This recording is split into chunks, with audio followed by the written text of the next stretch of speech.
Hi guys, ang i-discuss natin today ay yung nag-trending kahapon na Let Beanie Rest.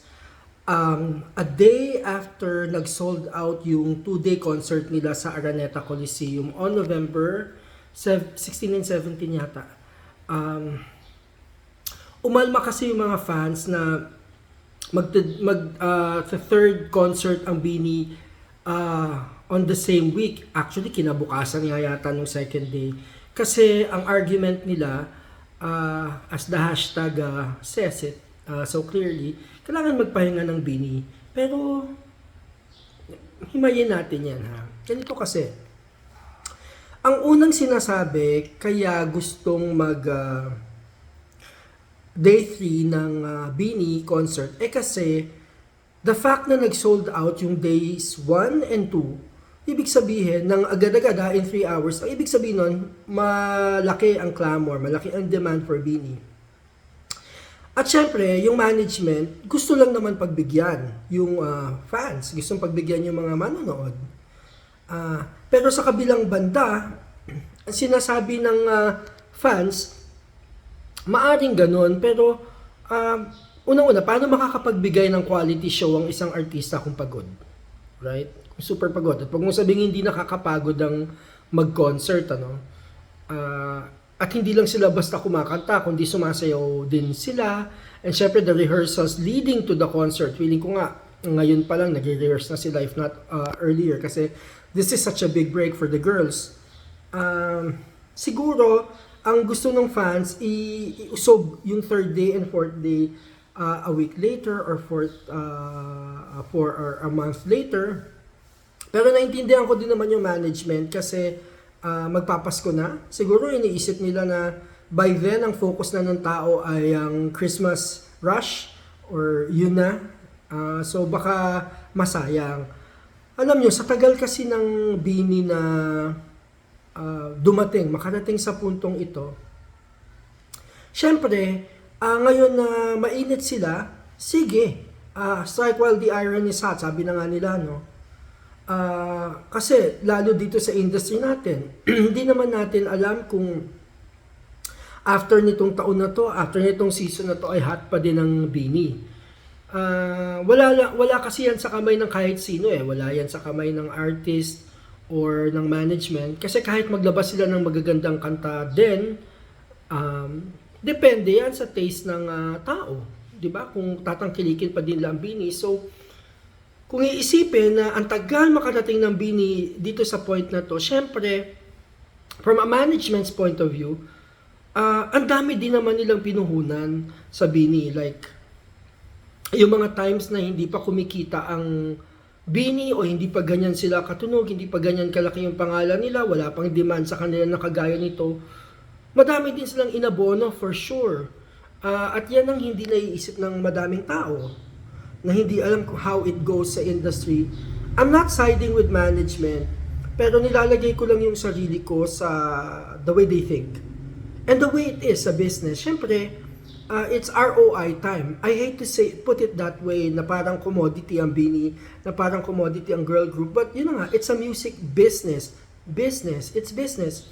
Pero ako personally, I feel nga na kung totoo namang malaki ang demand sa Beanie, kahit na iusog mo yan ng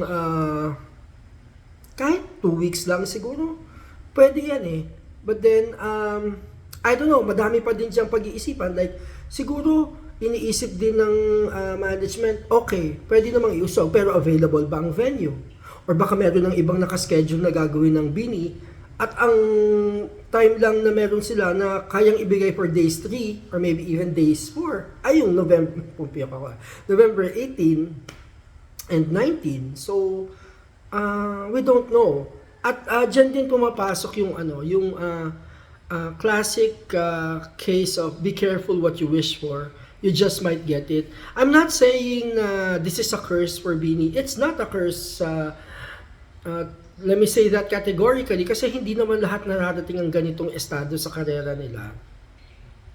But what I mean by recalling that saying is that anyone who goes into business or anyone who goes into showbiz, ang pangarap nila is to make it big. At dapat, when you want that, for yourself, alam mo din kung anong magiging demand sa'yo. Oo, kailangan pa din isipin mo at the end of the day, yung kung ano yung makatarungan, kung ano yung ibang mga bagay na kailangang i-consider like health, time, and happiness of people. Kasi syempre, if you're forced to do, and I'm not saying Bini is being forced to do it, pero syempre, kung gusto mong pagbigyan ng mga tao, minsan kahit hindi na tama for you to do it, kailangan mong gawin kasi mahal mo yung fans mo eh. Mahal mo yung mga followers mo. They stood by you all these times. Tapos ngayon, na they put you there, ikaw naman ang aarte, kung arte man yun ha. But I think it's not kasi health yung pinag-uusapan. Ano? And besides, we don't know kung Bini, I'm sure tinanong ng management ang Bini if they want to do it. And at the end of the day, naku, pangalawang at the end of the day ko na yan ha, pumayag sila eh. Or kung pumayag sila, edi pumayag sila, di ba? Pero it's also tricky, ano? I understand na, syempre, ano namang sasabihin mo sa management pag inalo ka? No? Di ba? Edi magiging attitudera ka. It should be discussed thoroughly yung mga ganitong bagay. At nakalatag dapat sa lamesa kung okay, sige, kikita tayo, we'll be making fans happy, we'll be pushing our status even higher, pero ano yung mga kapalit? Diba? Let's be realistic, tao lang din tayo, diba? May mga bagay, iba't ibang bagay tayong kailangan gawin at dapat gawin. Unang-una na dyan is to put our basic health as priority, diba?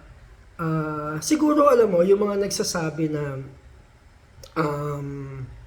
hindi kakayanin ng Bini or sobrang parusa sa Bini ang ika-third day, Bini ang makakasagot niyan eh. Kasi sa totoo lang, silang may alam kung gaano ang stamina nila, kung gaano nila gusto itong gawin. Kasi mali mo, sila naman din ang ano. Although, parang nakita ko, may mga, I'm not sure about this, parang even Bini themselves medyo nagdadalawang isip or medyo parang hindi ganun ka-solve na mag-day 3 on that day na kasunod agad. So, let's see how this pans out. Pero, ang hirap talaga maging, sikat. That's true. May kapalit. Meron kang pagbabayaran. Hindi siya basta, hey, sikat ako, laki na nung kita ko, kilalang kilala na ako, I'm powerful. Madami akong nakikita or na-interview in the past na even international artists, pag nagtutour sila, pagdating nila sa hotel, pagharap nila sa press, like super nakasimangot na sila. And you can tell that they're really just trying to be pleasant because pagod na pagod sila. Lumilipad sila from one country to another. They don't even get to see the country they visit. Akala lang natin, wow, nakarating si Lady Gaga sa Berlin or nakarating siya sa Egypt. But actually, nakita lang naman nila yung hotel room at saka yung venue, at saka maybe yung press kung humarap sila. Kaya nga minsan, hindi na din sila humaharap sa press, lalo kung sold out naman na yung concert kasi it's just so tiring. And you can't argue na Bini is just Filipino band kasi na hindi umiikot sa mundo because iba na nga ang mundo ngayon eh. Nagtutour na ang lahat sa globally. Like Bini, I'm sure they have performed in other countries and we don't know kung saang concert sila or show sila galing or commitment sila galing before this concert, this upcoming concert. And after the upcoming concert, kasi for all we know, after days 3 and 4, meron pa din silang commitment na kailangan i-fulfill the day after. So yeah, I understand na why the fans are concerned. So paano ba dapat gawin? Sulatan ng management, wag bilhin yung ticket para ma-put across yung message na, hey, we are more concerned sa health ng Bini or sa well-being nila and it can wait yung days 3 and 4. It's really up to the fans how they play their cards. So yun lang muna ang discussion natin for today about P-pop and I'll see you next time. Bye-bye.